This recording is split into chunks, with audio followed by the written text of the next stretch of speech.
কি দেখে মনে হচ্ছে না যে আমরা ফাস্টফুড দোকান থেকে এই রোলটা কিনে নিয়ে এসেছি বলে? আজকে আমরা ফাস্টফুড দোকানের থেকেও খুবই টেস্টি ভেজ রোল ঘরেই তৈরি করব, তাও আবার কোনো ময়দা আর ফুড কালার ছাড়াই। আর 100% গ্যারান্টি যে আপনারা যদি একবার এই ভেজ রোল বানানো দেখে নেন তাহলে আপনারা ফাস্টফুড দোকান থেকে ভেজ রোল কিনতে ভুলেই যাবেন। আর ভেজ রোলকে বেশি টেস্টি করা সব কিছু টিপসের সাথে আজকে আমরা এই ভিডিওতে শিখে নেব 3 ধরনের লাচ্ছা পরোটা বানানো। সেই জন্য ভিডিওটাকে স্কিপ না করে পুরো দেখবেন, আশা করি আপনাদের অনেক হেল্পফুল হবে। হ্যালো এভরিওয়ান, আমি অর্পিতা, ফ্লেভার উইথ অর্পিতার চ্যানেলে আপনাদের অনেক অনেক স্বাগত। আর আজকের এই ভেজ রোলটা বানানোর জন্য এখানে আমরা কোনো ময়দার ব্যবহার করব না, এখানে আমরা নর্মালি নিয়েছি আটা। আর আটার জায়গায় আপনারা চাইলে ময়দাও নিতে পারেন। আর এখানে আমি নিয়েছি 500 গ্রাম মতো আটা। আর আটার মধ্যে এখন দিয়ে দিলাম হাফ চামচ মতো নুন, আর তার সাথে দিয়ে দিলাম বড় চামচের 2 চামচ মতো রিফাইন অয়েল। আর এইভাবে অল্প একটু তেল দিয়ে যদি আমরা আটাটাকে মাখি তাহলে আমাদের যে পরোটাগুলো তৈরি হবে খুবই খাস্তা তৈরি হবে আর খেতেও খুব ভালো লাগবে। প্রথমে আমরা তেলটা ময়াম দিয়ে ভালো করে আটার সাথে মেখে নিয়েছি, এখন আমরা অল্প অল্প জল দিয়ে আটাটাকে ভালো করে মেখে নেব। আমরা যেরকম ঘরে রুটি করার জন্য যেরকম আটা মাখি ঠিক সেরকমই আমাদের এখানে আটাটাকে মেখে নিতে হবে। আর আটা মাখাটা এখানে না আমরা বেশি হার্ড করে মাখবো না একটু বেশি সফট করে মাখবো, একদম আমরা মিডিয়াম করে আটাটা মেখে নেব। আর এখানে দেখুন আটাটাকে আমি মেখে নিয়েছি। এখন আমরা কি করব, এর উপর দিয়ে 1 চামচ মতো তেল দিয়ে এর চারিদিকে মাখিয়ে নেব। আর এটাকে আমরা এখন 10 থেকে 15 মিনিটের জন্য রেস্টে রেখে দেবো। আর এর মধ্যে আমরা রোলের যে পুরটা তৈরি হবে তার জন্য আমরা স্টাফিংটা রেডি করে নেব। আর স্টাফিং বানানোর জন্য এখানে দেখুন আমরা কী কী সবজি নিয়েছি দেখিনি। আর এখানে সব সবজিগুলোকে আমি জুলিয়ান কাটে বা লম্বা লম্বা করে কেটে নিয়েছি। 2 মুঠো নিয়েছি কেটে রাখা বাঁধাকপি, আর তার সাথে নিয়েছি একটা মিডিয়াম সাইজের লম্বা লম্বা করে কেটে রাখা গাজর। আর তার সাথে নিয়েছি এখানে আমি গ্রিন ক্যাপসিকাম। আপনাদের কাছে যদি ইয়েলো আর রেড ক্যাপসিকাম থাকে তাহলে আপনারা সেটাও নিতে পারেন। গাজর আর ক্যাপসিকামের তুলনায় আপনারা বাঁধাকপির পরিমাণটা এখানে বেশি রাখবেন। আর কতটা পরিমাণে আপনারা রোল বানাবেন সেই অনুযায়ী আপনারা সবজিটাকে নিয়ে নেবেন। আর এদিকে গ্যাসে কড়াই বসিয়ে তাতে দিয়ে দেবো আমি 2 চামচ মতো তেল। আর তেলটা গরম হয়ে গেলে এতে দিয়ে দেবো বড় চামচের 1 চামচ কেটে রাখা রসুন, আর ছোটো চামচের 1 চামচ ছোটো করে কুচিয়ে রাখা আদা, আর 2-3 খানা কাঁচা লঙ্কা। আর সব কিছুকে এখন আমরা গরম তেলের মধ্যে দিয়ে দেবো। আর সব কিছুকে এখন আমরা তেলের মধ্যে মিডিয়াম হাই ফ্লেমে একটু ভেজে নেব। আর এগুলোকে বেশি লাল করে ভাজার কোনো দরকার নেই। আর এগুলো একটু ভাজা হয়ে গেলে এখন আমরা এর মধ্যে অ্যাড করে দেবো আমাদের কুচানো গাজরটাকে। আর গাজরটাকেও আমরা মিডিয়াম হাই ফ্লেমে এদিক ওদিক করে হালকা একটু ভেজে নেবো কয়েক সেকেন্ডের জন্য। আর এবার আমি এর মধ্যে অ্যাড করে দেবো পেঁয়াজ। এখানে আমি 2টো মিডিয়াম সাইজের পেঁয়াজকে এভাবে লম্বা লম্বা করে নিয়েছি। আর পেঁয়াজটাকেও আমরা কিছু সেকেন্ডের জন্য ভালো করে মিক্স করে একটু ফ্রাই করে নেব। আর পেঁয়াজ একটু কয়েক সেকেন্ডের জন্য ভাজা হয়ে গেলে আমাদের বাকি যে সবজিগুলো আমরা কেটে রেখেছিলাম সেগুলো এর মধ্যে অ্যাড করে দেবো। আর এখন আমরা এই স্টেজে অ্যাড করে দেবো আমাদের 2 থেকে 3 চামচ মতো ফ্রেশ গ্রিন মটর। আর এই সব সবজি দিলে আমাদের যে স্টাফিংটা আছে একটু কালারফুল মনে হবে, তার সাথে এটা টেস্টি প্লাস হেলদিও তৈরি হবে। আর আপনারা চাইলে এই স্টাফিংয়ের মধ্যে পনিরকেও গ্রেট করে অ্যাড করতে পারেন। আর এখন আমরা মিডিয়াম টু হাই ফ্লেমে সব সবজিগুলোকে 2-3 মিনিটের জন্য একটু ভালো করে ফ্রাই করে নেব। আপনারা খেয়াল রাখবেন এখানে সবজিগুলোকে আমরা বেশি সেদ্ধ হওয়া পর্যন্ত ফ্রাই করব না, সবজিগুলো ক্রাঞ্চিনেস থাকা দরকার। আর এখানে আমরা প্রথমে নুন অ্যাড করব না, আমরা হাফ চামচ মতো গোলমরিচ গুঁড়ো দিয়ে সব সবজিগুলোকে ফ্রাই করব। আর এইভাবে সবজিগুলোকে 2-3 মিনিট ভাজার পরে এখানে আমরা দেবো বড় চামচের 1 চামচ মতো হোয়াইট ভিনিগার, আর তার সাথে দিয়ে দেবো বড় চামচের 1 চামচ মতো ডার্ক সোয়া সস। আর আপনারা চাইলে এখানে চিলি সস আর টমেটো সসেরও ব্যবহার করতে পারেন। আর যখন আমাদের সব সবজিগুলো ভালো মতো ফ্রাই হয়ে যাবে আর 50-60% মতো সেদ্ধ হয়ে যাবে তখন আমরা এর মধ্যে অ্যাড করে দেবো নুন। প্রথমে যদি আমরা সবজির মধ্যে নুন অ্যাড করে দিই তাহলে সবজি থেকে জল বেরিয়ে আসবে আর সবজিগুলো ভালো মতো ফ্রাই হবে না, আর সবজিগুলো সেদ্ধ সেদ্ধ মতো লাগবে। আর এই স্টাফিংয়ের টেস্টটা আরও বাড়াবার জন্য এখানে আমি অ্যাড করে দিলাম ছোটো প্যাকেটের 1 প্যাকেট ম্যাগি মশলা। আর নিশ্চয়ই আপনারা এটা দেবেন, দেখবেন এটা খেতে খুবই ভালো লাগবে। আর ম্যাগি মশলাটাকে দিয়ে ভালো করে আমরা সব কিছু একটু মিক্স করে নেব। আর কিছু সেকেন্ড ধরে সবজিটাকে ভাজার পরে এখানে দেখুন আমাদের স্টাফিংটা একদম রেডি। আর এখানে দেখুন প্রত্যেকটা সবজি একদম গোটা গোটা আছে, বোঝা যাচ্ছে। আর এখানে সবজিগুলো বেশি সেদ্ধ হয়ে যায়নি, 70 to 80% মতো সেদ্ধ হয়েছে, আর এর ক্রাঞ্চিনেসও আছে। আর সবার লাস্টে আমাদের কিছু কেটে রাখা স্প্রিং অনিয়ন এর মধ্যে অ্যাড করে দেবো। আর আপনারা স্প্রিং অনিয়নের জায়গায় কুচানো ধনেপাতাও অ্যাড করতে পারেন। আর এখন সব কিছুকে ভালো করে একবার মিক্স করে আমরা গ্যাসের ফ্লেমটাকে অফ করে দেবো। আর এখানে আমাদের রোলের জন্য একদম টেস্টি স্টাফিং একদম রেডি হয়ে গেছে। এখন এটাকে সাইডে রাখবো আর আমরা যাব নেক্সট স্টেপে। আর এখানে আমাদের আটা মাখাটা ভালো মতো সেট হয়ে গেছে। আর এটাকে হাত দিয়ে আমরা আর 1 মিনিটের জন্য একটু মেখে নেবো। আর আটা থেকে এখন আমরা লেচি তৈরি করে নেবো। আমরা রুটি করার জন্য যত বড় লেচি আমরা বানাই তার থেকে একটু বড় সাইজের আমাদের লেচিগুলো বানিয়ে নিতে হবে। আর লেচিগুলোকে নিয়ে হাতে গোল করে নেবো, আর বাকি লেচিগুলোকে আমরা ঢেকে একটু সাইডে রেখে দেবো যাতে এটা শুকিয়ে না যায়। আর এখন শুকনো আটাতে আমরা একটা লেচিকে কোট করে নেবো, আর যেরকম আমরা রুটি বানাই ঠিক সেইভাবে আমরা একটা বড় রুটির মতো বেলে নেবো। আর এখানে দেখুন আমি যে রুটিটা বানিয়েছি এর থিকনেসটা কত রেখেছি সেটা আপনাদের আমি দেখাচ্ছি। দেখুন বেশি মোটাও না বা বেশি পাতলাও না, একদম মিডিয়াম মতো আছে। যেরকম আমরা ঘরে রুটি বানাই ঠিক সেরকমই আমাদের থিকনেসটা এখানে রাখতে হবে।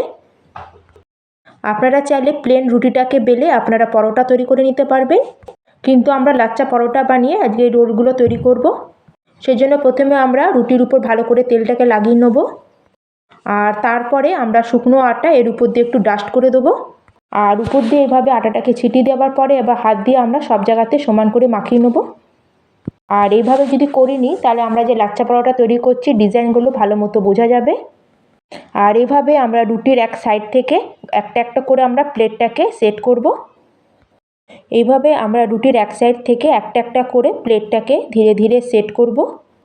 আপনারা ঠিক করে ভিডিওটা দেখুন, আমি যেভাবে করছি আপনারা সেভাবে করবেন। আর এইভাবে ছোট ছোট প্লেট করে আমরা রুটির শেষ পর্যন্ত চলে আসব। আর প্লেটগুলো তৈরি হয়ে যাবার পরে আমরা হাত দিয়ে এভাবে প্রেস করে রুটিটাকে একটু ফ্ল্যাট মতো করে দেবো। তারপরে আমরা রুটির এক সাইড থেকে এইভাবে রোল করব। আর আমরা এইভাবে একটু টাইট করে রুটির শেষ পর্যন্ত রোলটা করে নেব। আর টাইট করে রোল করলে রুটিটা যখন আমরা বেলবো তখন গ্যাপ আসবে না বা ফাটবে না।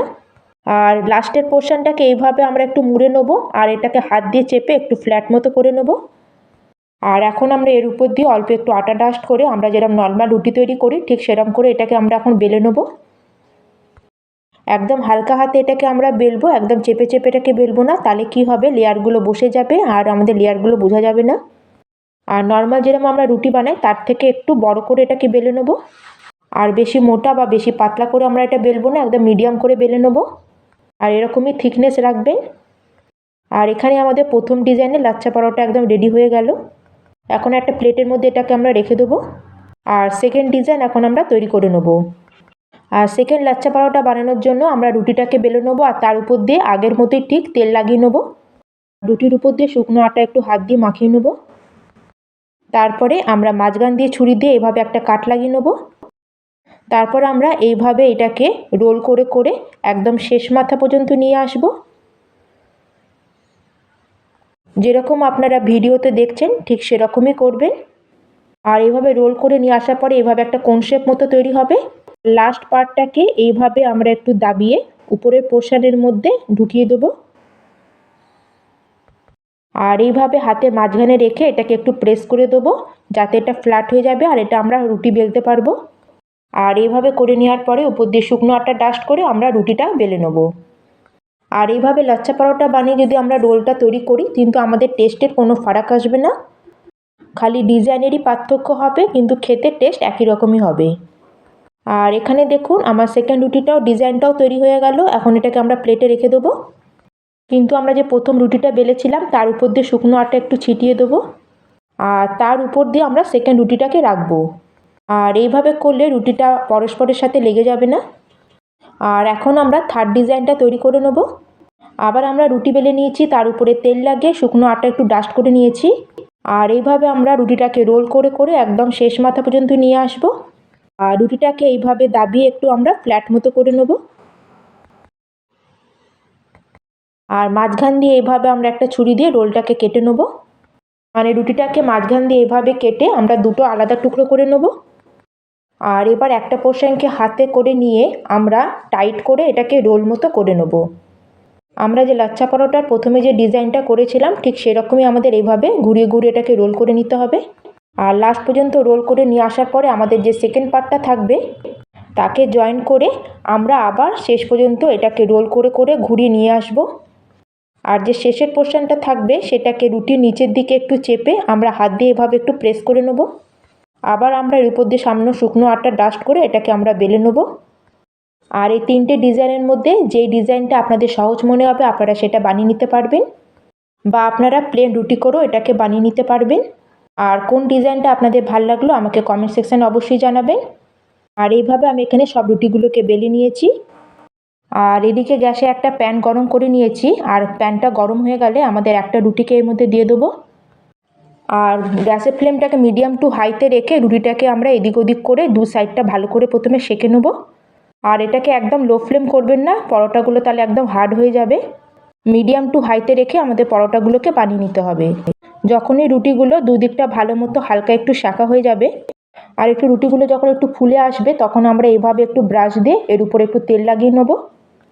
আর আপনারা তেলের পরিবর্তে ঘি বা বাটারও লাগাতে পারেন। আর এইভাবে দু সাইডে তেল লাগিয়ে আমরা রুটিটাকে উল্টে পাল্টে একটু ভেজে নেব। আর রুটির দুদিকে দেখুন হালকা হালকা গোল্ডেন স্পট এসে গেছে। আর সেই পর্যন্তই আমরা রুটিগুলোকে উল্টে পাল্টে করে ভেজে নেব। আর এখানে দেখুন রুটির আমাদের দু সাইডটা ভাজা হয়ে গেছে। আর এখানে পরোটার প্রত্যেকটা লেয়ার একদম প্রপার বোঝা যাচ্ছে। আর এখানে রোলের জন্য আমাদের লাচ্ছা পরোটাগুলো একদম রেডি হয়ে গেছে। আর এইভাবে আমরা সব পরোটাগুলোকে সেঁকে নেব। আর যেমন আমি আপনাদের বলেছি পরোটাগুলোকে লো ফ্লেমে সেঁকবেন না, মিডিয়াম টু হাই ফ্লেমে সেঁকবেন, তাহলে কিন্তু পরোটাগুলো খুবই নরম তৈরি হবে। আর এখানে দেখুন আমি সব লাচ্ছা পরোটাগুলোকে তৈরি করে নিয়েছি। আর এখানে দেখুন পরোটাটা ঠান্ডা হয়ে গেছে আর ডিজাইনটা কত সুন্দর বোঝা যাচ্ছে। তাহলে চলুন এখন আমরা রোল বানানো স্টার্ট করি। আর রোল বানানোর জন্য এখানে একটা পরোটা নেব আর তার উপরে বড় চামচের 1 চামচ দেবো টমেটো ক্যাচাপ। আর রুটির চারিদিকে আমরা ভালো করে টমেটো ক্যাচাপটা লাগিয়ে নেব। আর এবার আমরা যে ভেজিটেবল স্টাফিংটা বানিয়েছিলাম সেটা এখানে 2 চামচ মতো দেবো। আর এভাবে এটাকে আমরা লম্বাভাবে ভরবো আর পরোটার এক সাইডেই ভরবো। আর এবার এর উপরে দিয়ে আমাদের লম্বা করে কেটে রাখা পেঁয়াজ দিয়ে দেবো। আর এর উপর দিয়ে কিছু গোলমরিচ ছিটিয়ে দেবো আর তার সাথে ছিটিয়ে দেবো কিছুটা চাট মশলা। এবার এর উপর দিয়ে দেবো অল্প কিছুটা টমেটো ক্যাচাপ। তারপরে দিয়ে দেবো সামান্য একটু চিলি সস।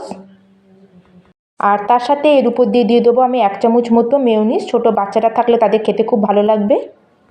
আর আপনারা চাইলে এখানে মেয়োনিজকে স্কিপ করতে পারেন আর পনিরকে চাইলে একটু উপর দিয়ে গ্রেট করেও দিতে পারেন।